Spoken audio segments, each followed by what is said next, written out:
I played a crazy tiebreaker last night for the win of the tournament at Win Chess in Abu Dhabi, and I played two G4. So it was already wild. We only had 3 minutes on the clock, so it was already a blitz game. So let me just run you through what happened and what a weird outcome it actually was in the end.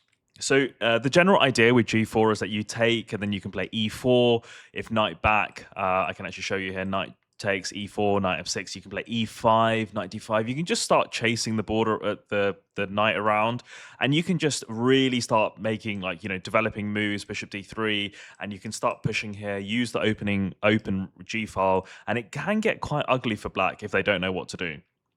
Um, but actually, Renato just decided to just not even take it, and I think this was probably right in a time scramble. So we played some kind of traditional moves. I probably got the move ordering a little bit wrong here, but Bishop G2. So I protect the G pawn in the end because when you play D5, you can't. I can't play E4 after it takes because he will take the pawn, and so it's way less valuable. I can't gain the space, and so he plays some kind of traditional move: c6, knight c3, h6, stopping the pawn move to g5. I play bishop f4, queen b6, and this is where it gets a little bit nuts because Renato's trying to basically go here, develop the queen to b6, and actually attack this b2 pawn, but I've seen this tactic in other types of positions, but generally in blitz, I just wanted to be extremely aggressive. I've not given up this pawn yet, so we're still kind of equal on material, but I wanted to really just put some pressure on, and I just decided to just give up this pawn and just go for it.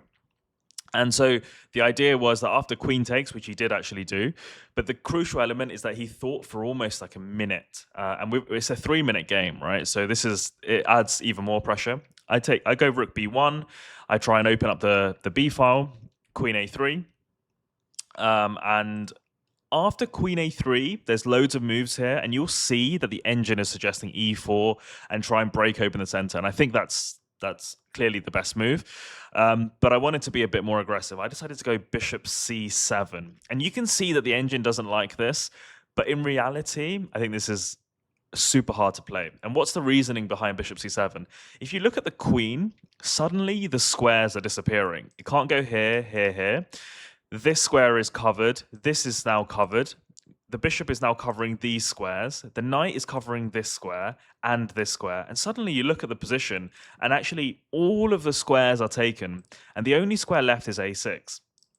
And so you get into a situation where actually I might be able to trap the queen on a6, and this is where move ordering could have actually helped me. If my bishop was here, I can basically play rook b3, queen a6, and just start playing e4 and attacking the queen while trying to get some center, and maybe even trapping the queen and winning material.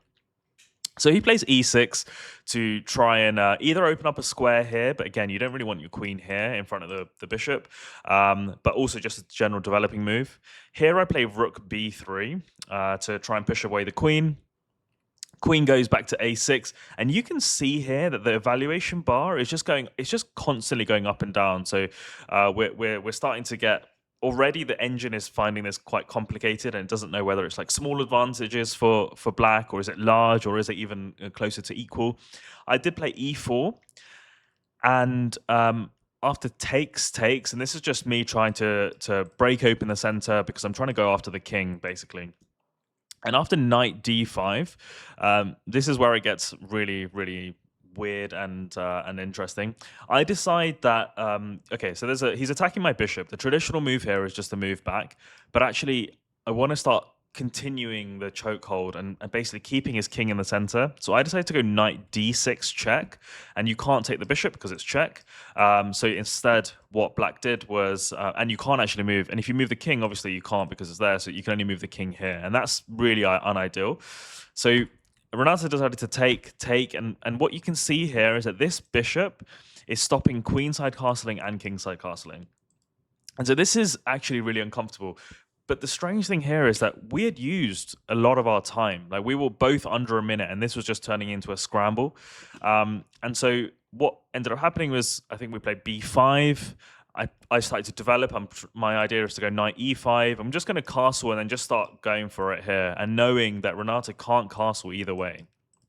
So weak king in the middle, and he plays knight b6. Really good move. This is kind of threatening this fork. But also kind of I can always move my queen. I decided to just move my bishop, making sure I'm stopping the castling this way. But actually, the best move here was just an immediate knight e5. Stop the fork, develop, start putting immediate pressure on the king, and just castle and just go for it. Actually, what you'll realize is that black has pieces in kind of awkward positions, and the king is in the center. And I'm actually doing pretty well here. And so instead, I played, what did I play? I played bishop c5.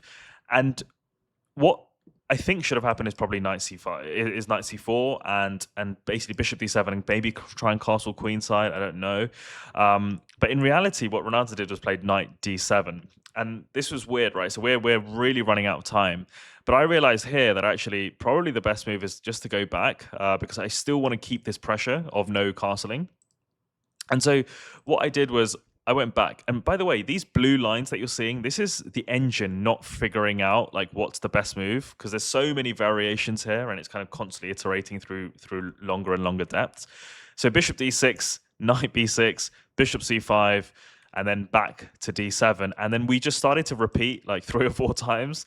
And in the end, we just decided to call it a draw, and to say, hey, look, this position is ridiculously complicated. And with, seconds on the clock, this is probably not worth it. But so we ended up tying the tiebreaker, and deciding to call it a day and just say, there's 2 winners in this tournament. Great game. But yeah, wild to say the least.